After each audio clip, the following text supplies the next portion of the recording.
মালদার গাজলে ওষুধ কেনার নাম করে 4 দিন ধরে নিখোঁজ স্ত্রী, সেই জন্য নিরুপায় হয়ে বৃহস্পতিবার গাজল থানার দ্বারস্থ হলেন তার স্বামী। জানা গেছে গত 10ই জুন ওষুধ কিনতে বের হন গাজল কান্দর এলাকার বেচন মৃধা বয়স 30 নামে এক গৃহবধূ।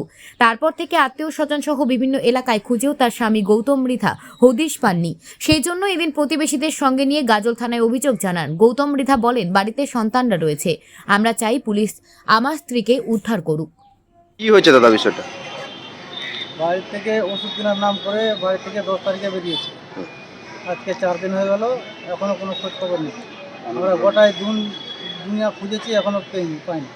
যে হারিয়েছে কে উনি? আমার বউ নাম? বেচিনি মির্জা। নাম কি তার?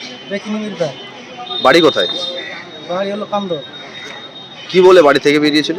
ওষুধ নেওয়ার নাম করে। আপনাদের ধারণা কি? আমাদের ধারণা এখন কি হয়েছে এখন বলতে পারছি না। খোঁজাখুঁজি করে পাচ্ছেন না? খোঁজাখুঁজি করে পাচ্ছি না, অনেক চেষ্টা করলাম, ওই জন্য আমরা এসে একটা থানাতে থানার আমরা সাহায্য মিসিং ডায়েরি। হ্যাঁ।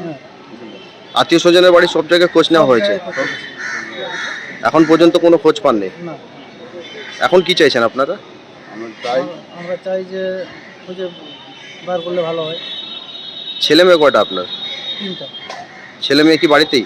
বাড়িতে বড় ছেলে বাইরে আছে, আর ছেলে মেয়ে দুটা বাড়িতে। আচ্ছা, আপনার নাম? গৌতম মির্জা, বাড়ি?